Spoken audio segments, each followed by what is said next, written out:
bonjour à tous nos amis qui nous suivent pour cette émission quotidienne. À nouveau, nous sommes présents avec gentillesse, portant toujours une parole de foi, mais pas par parole. La parole fait peu pour vous aider, mais la parole de Dieu. Aujourd'hui, RSOS parlera des Colossiens 2:20. Une parole vraiment spéciale. Voyez, je suis enthousiasmé par cette parole, parce que nous enseigne comment faire l'œuvre de Dieu. Comment réaliser un travail pour Dieu. Pas le travail de l'homme, mais le travail de Dieu. Le travail de l'homme, les conseils de l'homme sont bons, sont très jolis, ils aident même. Mais ils n'ont pas cette substance qui va vous aider, qui va vous donner la base, que nous avons des espoirs, vous agissiez et ayez du succès. Les conseils de Dieu, non. Ils vous transmettent de la sagesse, ils vous donnent la paix, vous donnent de la joie. Ils vous complètent. Pourquoi? Parce que Dieu connaît votre vie de l'intérieur. Il connaît votre vie, il connaît tout ce dont vous avez besoin pour être heureux. Il sait tout ce dont vous avez besoin de faire, il sait tout ce que vous n'avez pas besoin de faire pour que vous soyez heureux. Maintenant, il vous incombe d'écouter. Et quand vous écoutez, la foi surgit dans votre cœur. Quand la foi est dans votre cœur, alors vous exprimez cette foi par l'intermédiaire d'une détermination. Et c'est dans cette détermination que vous obtenez la victoire, en croyant, en ayant confiance et en sachant que Dieu a donc commencé une grande œuvre dans votre vie et qu'il devra la compléter. C'est d'accord? Voyez, je pourrais vous en dire plus ici, mais nous aussi voir la libération, l'histoire d'une personne qui a été libérée du vice de la drogue. Une histoire très sérieuse qui va vous aider avec cet exemple. Bien, nous commençons. Spectacle de la foi. Ensuite, je vais revenir.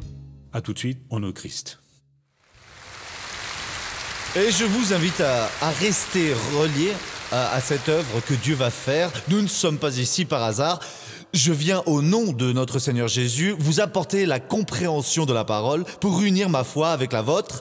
Et comme Jésus a garanti que tout est possible pour celui qui croit, nous devons ainsi rester reliés pour que l'on puisse comprendre la parole et croire dans la parole de Dieu. Parce que c'est cette croyance, c'est croire dans ce que Dieu a affirmé à notre cœur.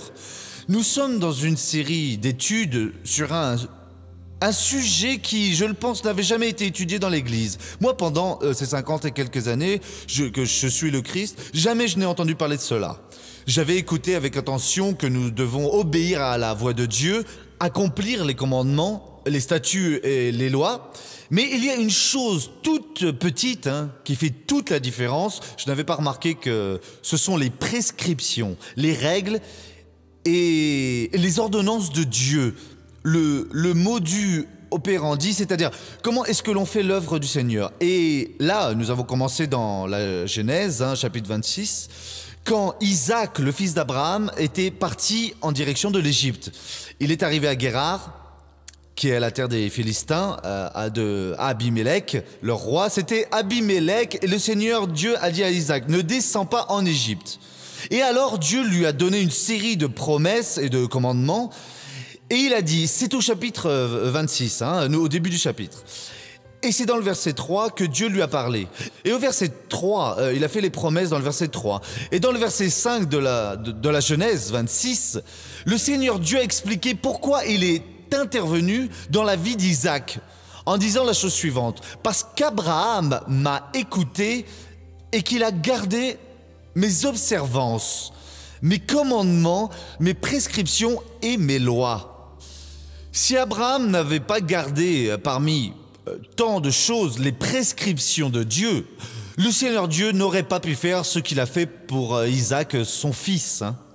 Comprenez bien ça. Nous aimons écouter la voix de Dieu. Il est nécessaire d'accomplir les commandements, bien sûr que c'est nécessaire, accomplir les statuts et les lois de Dieu, mais le comment faire les choses, les prescriptions, les règles, les normes, parfois c'est traduit par ordonnance, cette parole aussi, mais nous n'y prêtons pas attention. Et j'ai évoqué plusieurs fois ici un exemple qui est très commun dans la vie de beaucoup de chrétiens. Ils se mettent à prier parce que quelqu'un leur a enseigné au nom des hommes de Dieu qui sont déjà morts. Quelques-uns prient même la Vierge Marie parce qu'elle a donné le jour à Jésus. Mais cela N'est-ce pas une erreur, missionnaire? Complètement, parce que vous ne trouvez aucune fois dans la Bible une orientation pour que vous priez à Paul, à Pierre, à Jean, ou même à la Vierge. Et donc, si Dieu ne l'a pas mis, c'est pour qu'on ne le fasse pas.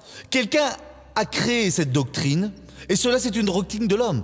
Et la doctrine de l'homme a un grand pouvoir dévastateur. Elle va simplement nous éloigner de Dieu. Là, je vous ai donné des cas, par exemple, vous qui avez été bénis par mon ministère, peut-être une fois, 2 fois, 10, 20 fois, et va arriver le jour que personne ne veut, mais ce jour arrive et je ne vais plus être là. Ça peut prendre 1 mois, 1 an, 10 ans, 20 ans, 50 ans, on va dire que ça dure 50 ans. Mais un jour, je vais partir, et vous aussi. Et tous, nos ancêtres sont partis, nos grands-pères, beaucoup de nos pères sont déjà partis, et nous aussi partirons, nos enfants aussi s'en iront, tout le monde partira. Et donc, un jour, quand je m'en irai, vous pourrez dire « Ah, le missionnaire a été très utilisé par Dieu. Le missionnaire doit avoir une place spéciale à côté de Dieu. » Et je vais lui demander à lui. Vous vous concentrez et dites « Missionnaire Soares ». Et alors, Saint Soares, priez pour moi, demandez. La Bible dit que les morts ne savent rien. Alors, qui est-ce qui va recevoir ma prière? Dieu? Non. Il ne vous a jamais orienté à recevoir. Et donc, ce n'est pas une règle, une prescription à lui. Celui qui va recevoir, ça va être le démon. Voyez, quelle affaire sérieuse. Et il y a des gens qui font cela. Là, aux Colossiens, nous allons aux Colossiens. Cela, c'est le Nouveau Testament, Matthieu, Marc, Luc, Jean, Actes, Romains, première et seconde épître aux Corinthiens, Galates, Éphésiens, Philippiens, Colossiens, après vient les Thessaloniciens. Là, aux Colossiens, dans le chapitre 2 de ce livre, Éphésiens, Philippiens, Colossiens. Chapitre 2, verset 20, du 20 au 23. Vous voyez comment est-ce que l'apôtre Paul, comment il est utilisé par le Seigneur Dieu pour parler des ordonnances, des préceptes humains. Attention avec les préceptes humains, créés par n'importe quel homme, un quelconque pasteur, par votre père, par votre mère, par n'importe quelle personne. Aussi bien intentionnée que soit la personne, elle se trompe elle-même lourdement. Cela va vous créer des problèmes. L'apôtre Paul dit ainsi, « Si vous êtes morts avec le Christ aux éléments du monde, pourquoi, comme si vous viviez dans le monde, vous remplacez-vous sous des prescriptions légales? Ne prends pas, ne goûte pas, ne touche pas. Toute chose destinée à périr par l'usage qu'on en fait. Il s'agit de commandements et d'enseignements humains. Ah, vous ne pouvez pas manger cette nourriture, vous devez vous reposer tel jour, vous ne pouvez porter tel vêtement. Voyez, si c'est un péché, vous ne devez pas pécher. Si la nourriture est offerte à une idole, l'apôtre Paul dit que c'est la Sainte Bible, que nous ne devons pas en manger. Si c'est une chose de mal, nous ne devons pas la faire.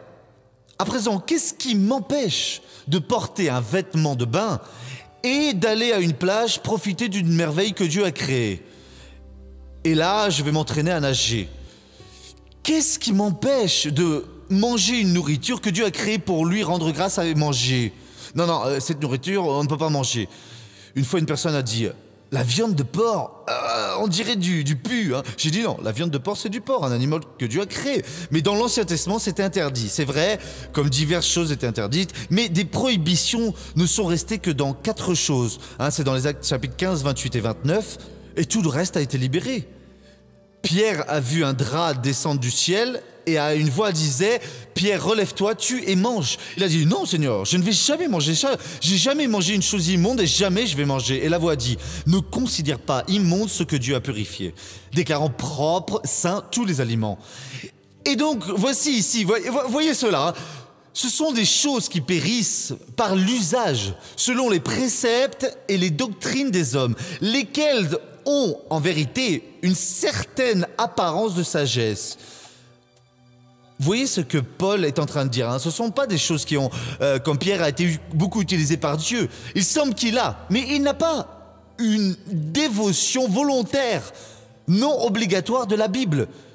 humilier et discipline du corps, mais ne sont d'aucune valeur sinon pour la satisfaction de la chair.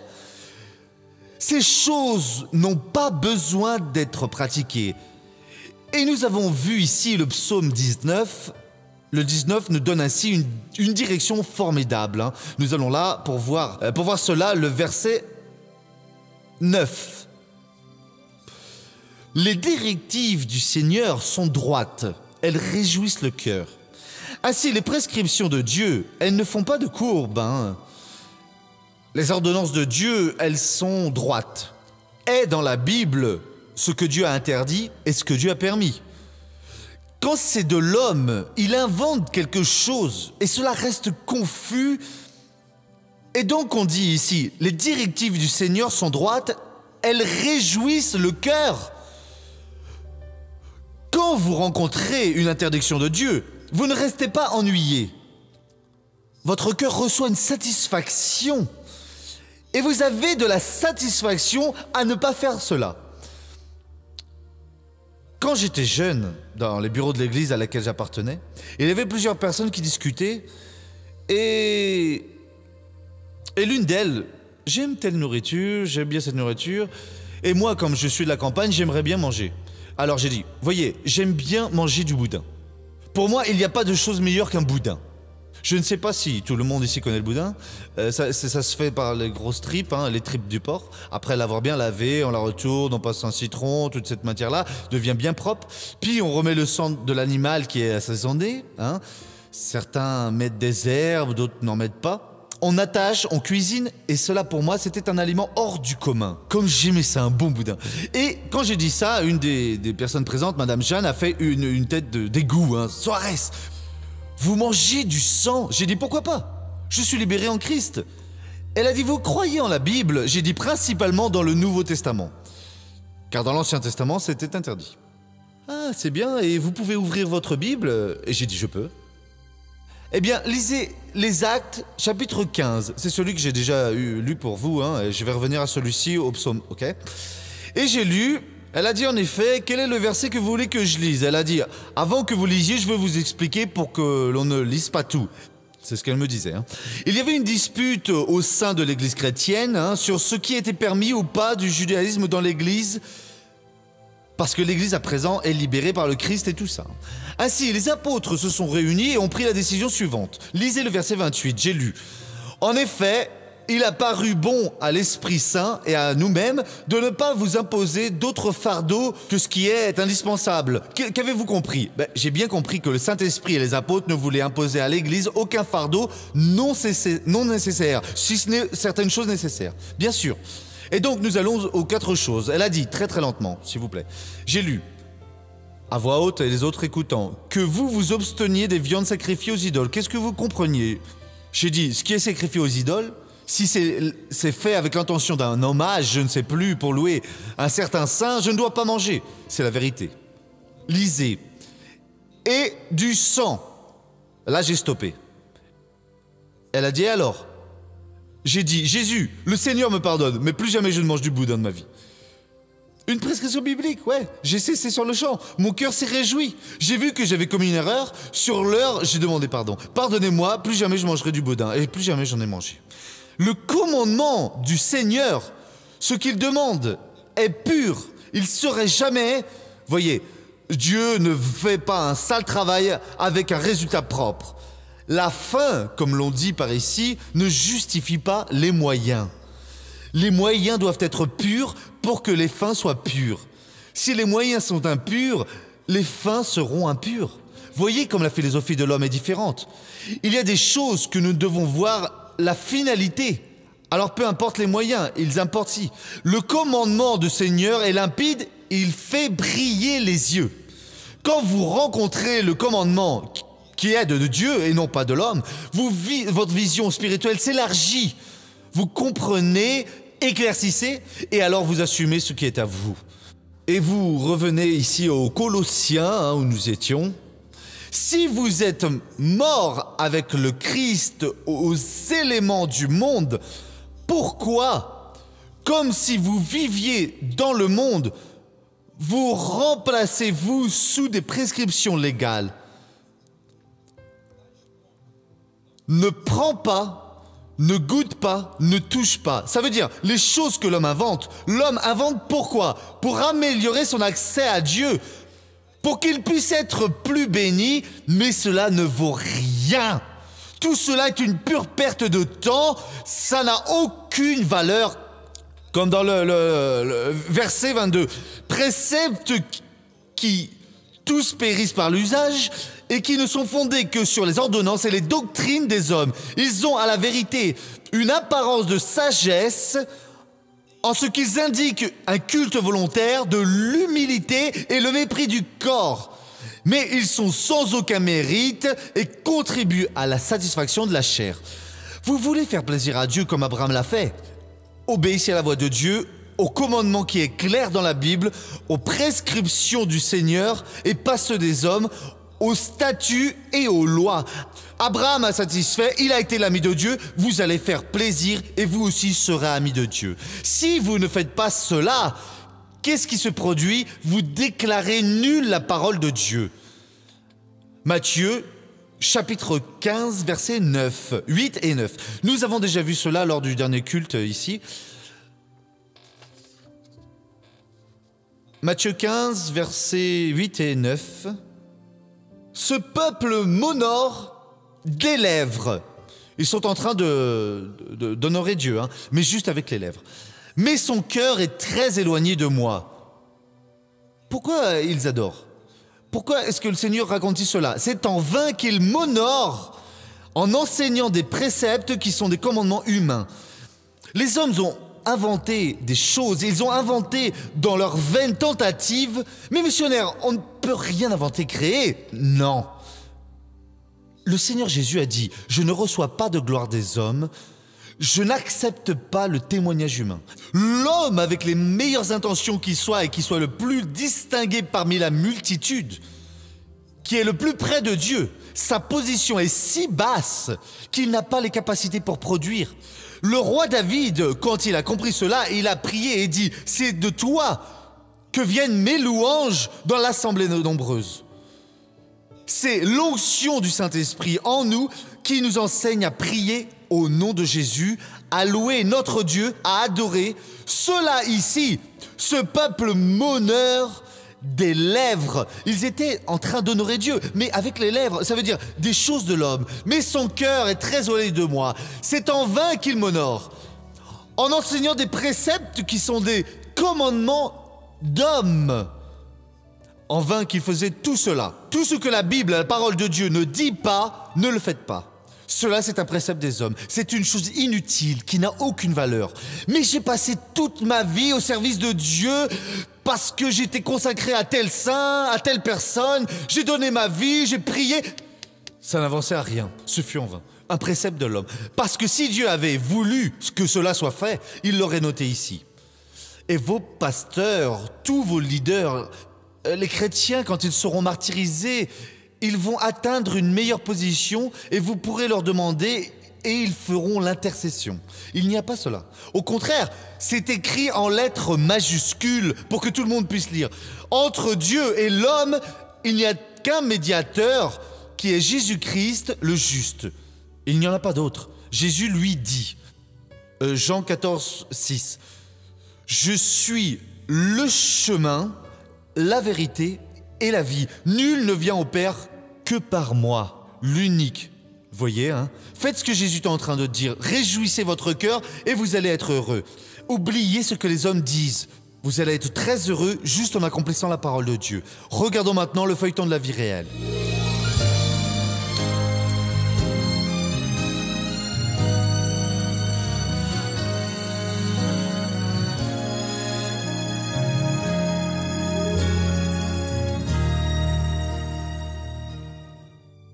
J'ai connu la drogue à travers des amis, des collègues. C'était à l'occasion d'une soirée. Un copain m'a fait découvrir la drogue, la cocaïne. Alors depuis ce jour-là où je l'ai découvert, je n'ai plus arrêté, voyez. On avait le genre de relation que tous les jeunes ont. Sauf que lui avait une autre vie cachée que je ne connaissais pas. Et c'est après que je sois tombée enceinte de lui que j'ai su qu'il m'a révélé qu'il prenait de la drogue. Alors Eduardo s'est mis à sortir tous les fins de semaine avec des amis à lui le vendredi, samedi et dimanche. Je n'avais plus de mari. Parce qu'il sortait, il oubliait sa femme et son enfant. Je restais à la maison à pleurer, angoissée, à me demander où il pouvait être. Et lui rentrait très tard. Très souvent, il ne revenait pas à la maison. Comme nous sommes des sœurs, on se faisait beaucoup de confidences l'une à l'autre. Et là, comme je passais toujours chez elle le matin, quand je rentrais du travail, je pouvais voir qu'elle était triste et je lui demandais pourquoi elle était triste. Et elle me répondait qu'il n'était pas rentré. Il n'avait même pas dormi à la maison cette nuit-là. Édouard et Adna Diarra se disputent constamment et la relation du couple ne tient plus qu'à un fil. Ma vie alors était même vraiment difficile. L'argent que je gagnais ne restait pas dans ma banque ni dans ma main. Et cet argent, je gardais juste l'argent pour les courses. Et le restant, tout était pour la boisson et la drogue. Édouard est même surpris par Adna Diarra en flagrant délit d'adultère. Elle l'a pris mal. Elle a pleuré, elle a beaucoup pleuré. Moi, j'avais peur de la perdre. Elle est notre bébé, notre enfant. Elle est devenue très nerveuse. Elle est sortie désespérée de la maison pour traverser la rue, traverser la route. Toute cette situation a été très difficile parce qu'on est resté très longtemps sans se parler, sans se voir pendant un bout de temps. C'est sa mère qui lui a conseillé de m'appeler. On a parlé, elle a discuté avec moi et c'est redevenu normal. Mais la drogue et l'alcool étaient toujours là. Je dis toujours aux filles que quand on rencontre des difficultés, on doit aller chercher du Seigneur, chercher le Seigneur. On doit prier et demander à Dieu qu'il nous libère de ce problème auquel on est confronté. Ça va passer. Au nom de Jésus, ça passe. J'ai toujours dit qu'il est toujours quelqu'un de bien. Il n'est pas une mauvaise personne. Fais comme ça va passer. Au nom de Jésus, ça va passer. Je l'ai toujours conseillé dans la parole. Je me rendais compte que la situation devenait très difficile. J'allais finir par le perdre à cause de la drogue et notre famille allait se défaire. Alors je commençais. Ma mère était déjà chrétienne et je regardais le programme de spectacle de la foi avec elle. Elle prêchait pour nous et nous évangélisait. Alors j'ai décidé d'y prêter attention. Et un jour, je suis allée à l'église. J'ai participé au culte. J'ai beaucoup aimé cet endroit-là. Alors j'ai dit, vraiment la vie que je mène, ce n'est pas la mienne. À partir d'aujourd'hui, je veux suivre Jésus. Je veux qu'il me libère et qu'il y ait une transformation en moi. Quand j'arrivais à l'église, il y avait une place libérée à côté de moi. Je prophétisais et je disais cet endroit est vide aujourd'hui. Mais au nom de Jésus, un jour mon mari va être ici assis et ça ne va pas beaucoup traîner. À ce moment-là, je lui ai dit que j'allais suivre le même chemin qu'elle et que nos vies allaient changer, que j'allais remettre ma vie au Seigneur. Et après, ça est venu le baptême. J'ai été baptisé et c'est là que nos vies ont commencé à se transformer. Alors, on a commencé à sortir, on a commencé à être heureux. Vous voyez, notre amour, notre vie à deux. Notre mariage a été inondé par l'amour de Dieu. Et c'était que des bonnes choses. Aujourd'hui, il est devenu un bon époux, merveilleux mari. Il est une bénédiction sans transformée, libéré par la gloire de Dieu. Il lit la Bible, il enseigne, il me dit « Tu vois, Dina, j'ai lu cette partie aujourd'hui. » Il arrive à la maison, il me montre tout enthousiaste. Et moi, aujourd'hui, je suis vraiment heureuse. Mon désir aujourd'hui, c'est de vivre sur le chemin du Seigneur, réuni avec ma famille, avec mon enfant et gagner des âmes. Que c'est beau, hein, mes amis? Cela, c'est la transformation que Dieu vient à vous proposer, vous qui êtes sur le mauvais chemin, pour vos proches qui sont sur le mauvais chemin. Maintenant, il faut chercher tant qu'il est encore temps. Parce qu'après que termine la vie de quelqu'un, il ne reste plus qu'à pleurer. Hein. C'est le moment de pleurer. Il faut chercher le Seigneur. Elle a cherché et Dieu lui a rendu son mari. Si vous cherchez, il va vous rendre le vôtre, votre épouse, votre fille, votre fils. Il va rendre votre gendre, votre cousine. Vous pouvez en avoir la certitude car le Dieu de la Bible écoute encore et répond aux prières. À présent, laissez-moi prier pour ceux qui sont dans leur foyer. Père, au nom de Jésus, je prie pour ces personnes qui sont chez elles ayant besoin d'une libération, d'une bénédiction. Des personnes odieuses qui sont en train de lutter, comme ce monsieur de la lettre, luttant mais sans sagesse. Père, ouvre la compréhension. Montre à cette personne, celle-ci qui est bloquée, quelque chose qui l'empêche d'être heureuse, d'obtenir la réponse. Dieu, je clame le ciel à présent. Donne la révélation. Cette personne qui ressent une douleur à la poitrine, oh Dieu, elle pense qu'elle est en train d'avoir un infarctus. Seigneur, si c'est au cœur, guéris. Si c'est ailleurs, guéris aussi. Mais donne-lui cette assurance pour qu'elle puisse vivre libérée de ce mal. Parce qu'elle est comme esclave de cette crainte, et cela ne te satisfait pas. Je bénis tous ceux qui sont en train de prier avec moi. Au nom de Jésus, je dis à tout mal, sors au nom de Jésus. Et vous tous dites Amen. Vous avez vu l'histoire de ce jeune, cette personne qui était prisonnière des drogues. Nous savons bien que les drogues retiennent la personne. La personne devient dépendante de cela. Même si elle veut sortir de cela, par elle-même, elle n'y parvient pas. Pourquoi ? Le cerveau de la personne, l'organisme de la personne commence à avoir besoin de cette endorphine, de ces substances. Pourquoi elle devient dépendante ? Parce que la personne devient prisonnière de cela. Cette satisfaction de la drogue qui est temporaire, et la personne tout de suite après a besoin de plus. La satisfaction de Dieu, la libération de Dieu est pour toujours. La personne commence à être heureuse, commence à être changée, transformée au nom du Seigneur Jésus. Et voyez, je veux parler de cette transformation de la vie personnelle.